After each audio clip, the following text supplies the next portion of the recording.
failed. Let me start at the beginning.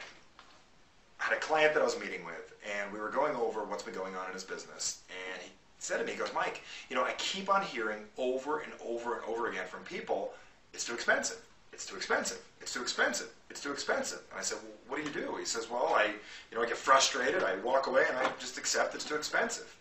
Now let me ask you, has this ever happened to you before where someone's told you your product, your service, or whatever you're doing was too expensive, or a myriad of other excuses that you've gotten, and you either accepted it or didn't know what to say?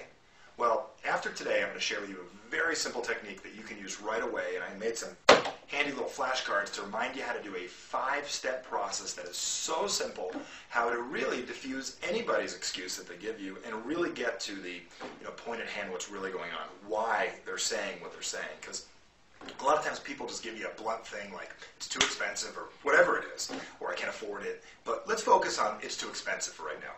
So here's the technique and why I said I failed, because I failed to share this with you earlier, and it's really my fault. So let me make sure I get this to you now.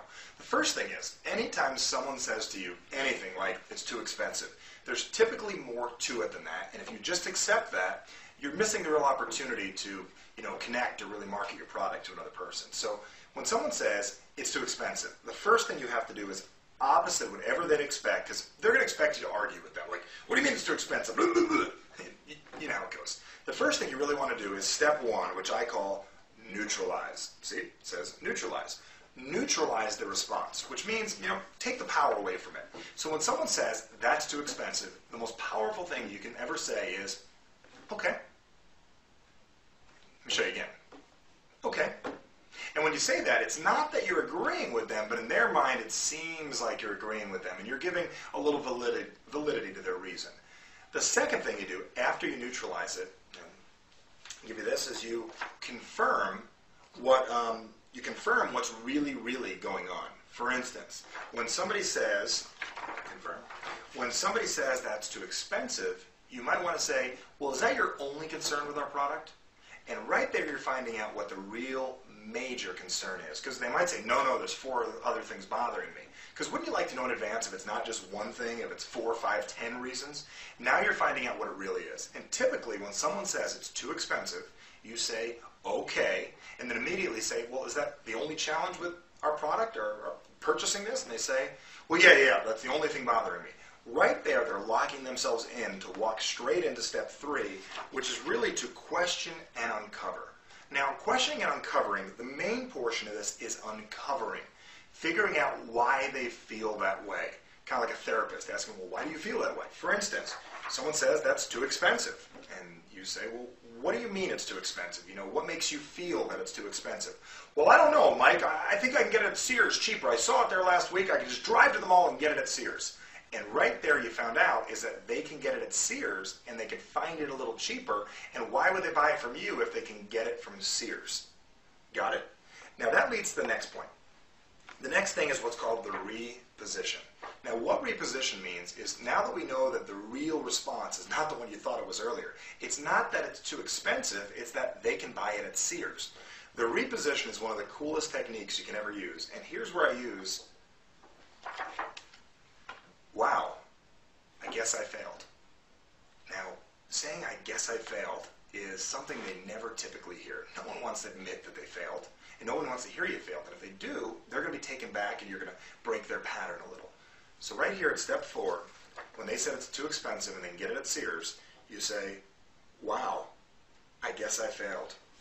I guess I failed to show you all the value that you get with this product and the additional value you get getting it through me.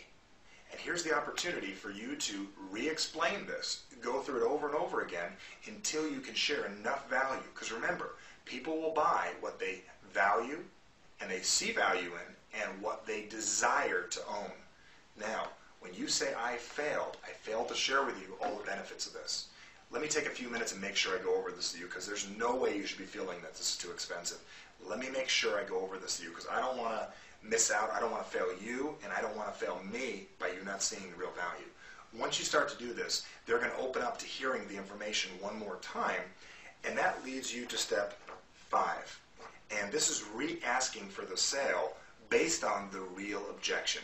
See, the real objection is not that it's too expensive. The real objection is, why should I buy it from you when I can get it at Sears either for the same price or a better price? Now you're focusing on the real objection, not that it's too expensive, that you can get it at Sears, and why should I get it from you? That's what they're really asking you. So by using the technique, I failed you, and I failed to explain this correctly, people are going to be a lot more open to listening to what you have to say. This works throughout the direct sales business. This works with any time you're explaining anything to anybody and they give you an objection of any sort. First thing is, make sure, I'm going to go through one more time, you neutralize with the OK technique. The second thing you do, very, very simply, is you confirm that's the only thing. Because if there's more than one, you've got to deal with every single one of them individually. The third thing is, you got to question, and you got to figure out what exactly do you mean by that. The fourth is reposition, and my favorite reposition technique is, I failed. I failed to explain to you all the value. Let me take the time to do that so I can go over with you in detail. I failed. And the last thing is, you got to re-ask for the sale over and over again. Continue to ask the conversation over and over again. Continue the conversation over and over again until you can overcome that response that you got. Really the secondary one, which is more important. Maybe a third or fourth along the way, but make sure to follow this procedure. So I'm glad I didn't fail you.